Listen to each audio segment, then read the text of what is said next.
Well, good morning, and today's Monday, March 23rd. I wanted to just take an opportunity to give you some updates. As I'm sure that you're all aware, the governor has placed the stay-at-home order, which will go in effect at midnight tonight. After some scrambling around and really trying to look at that order and read it, we did realize that we will be allowed to continue to serve our meals. So next Monday, so today, let's back up to today. Today's March 23rd at 11 o'clock.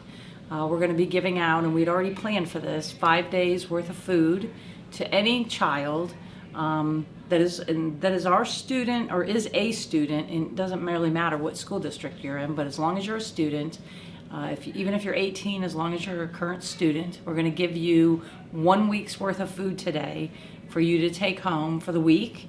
You'll have your lunches and your breakfasts within those bags. And then we know now that we'll be able to come back next Monday, which would be March 30th, and do the redistribution as well. I know that a lot of you we're getting a lot of questions about the schoolwork.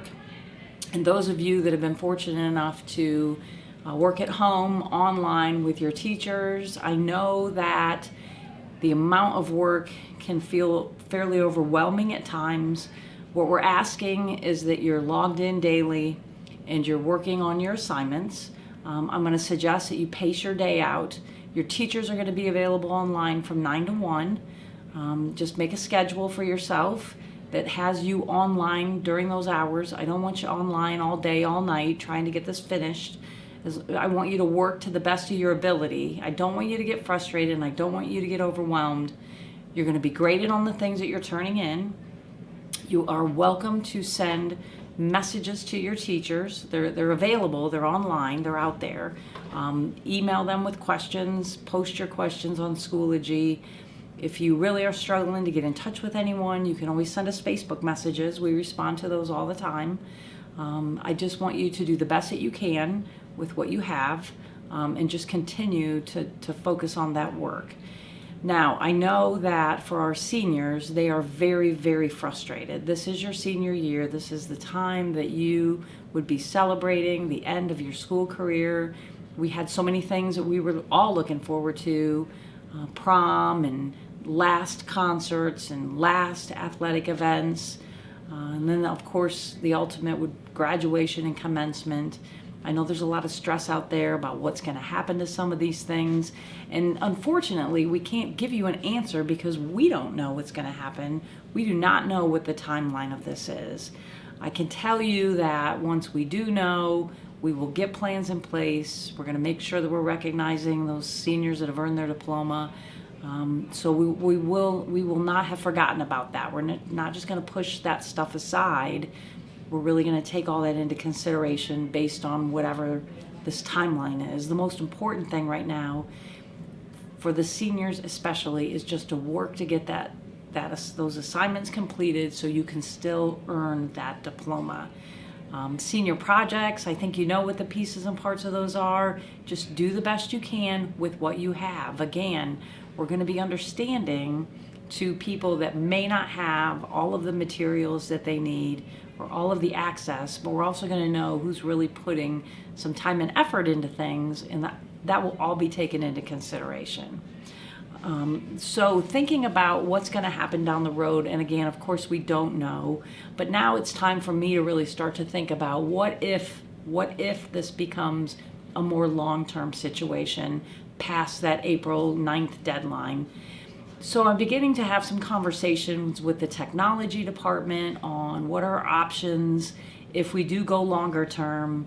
For those of you that are out there that do not have at least one computer in your household. So we're having those conversations and we're thinking about things, and he's actually re-imaging some machines. So there could come a point in time down the road, if we're looking at more long term, that we would have the availability to maybe allow a family to have a device that doesn't already have a device. So if you're out there and you don't have technology, maybe you're just looking at this over your phone, I want you to really think about that offer that Spectrum has put out there for the free internet hookup at your house. If you got out ahead of it, even if you don't have a computer at home, and you went ahead and got that as soon as you could, then you could be ready in the event that we are able to do some sort of distribution. So that's just something to think about and to plan for. Continue with your children. I know that as the time goes on, it's much more difficult. Try to keep that schedule every day. Setting aside some work time, but also some break time for kids. Later this week, the weather should be nicer, just getting outside. Our playgrounds are not able to be open. We've been ordered to close our playgrounds because of the playground equipment, but certainly you can take advantage of the parks, the bike paths, just walking around your neighborhood and doing some things just to get outside will make it a lot easier too. Stick to those schedules. At home last night, it was bedtime at 9. Tonight's school night. Got to be up to get your schoolwork done. And then just trying to do more fun activities on the weekends, playing games and just making a bit more free time in all of it. I know it's frustrating for all of us, and probably the unknown is the most difficult piece of it all. Of course, we want everybody to be safe, but we still want to be able to get out the food is the priority for us right now, and then secondary would be the academic piece of it all. Our Spartan Health Center, I am told, is now not operating on the medical side of things. There is a behavioral health person there, so I will tell you honestly, I've had a lot of kids reaching out to me that are having feelings of depression. I want you to continue to reach out to me. If you're struggling, you can do it through Facebook Messenger. Many times I'm the one that's responding to you. I'm not a counselor, but I will help you in every way that I can. If you do go to the Spartan Health Center, the behavioral health specialist will talk to you through the little thing that's hanging on the wall. And if she's able to let you come in, she'll do that. They also have the ability with Allen County Health Partners to have telehealth set up, so you can still call the clinic and you can speak to someone, but I don't want you to, if you're really feeling despondent or depressed or sad, or even that you're maybe in an unsafe environment, I still want you to reach out to us, and we will get you the help that you need. That's very important. Keep in mind that we still do have our hotline available that you can call. We're just going to put information on there. You won't be able to leave a message or anything, but if you want to sum up everything that I've said today, you can call that number, and it's 419-996-3254. 419-996-3254. That's our hotline number. And of course, you can leave me a voicemail at 419-996-3422.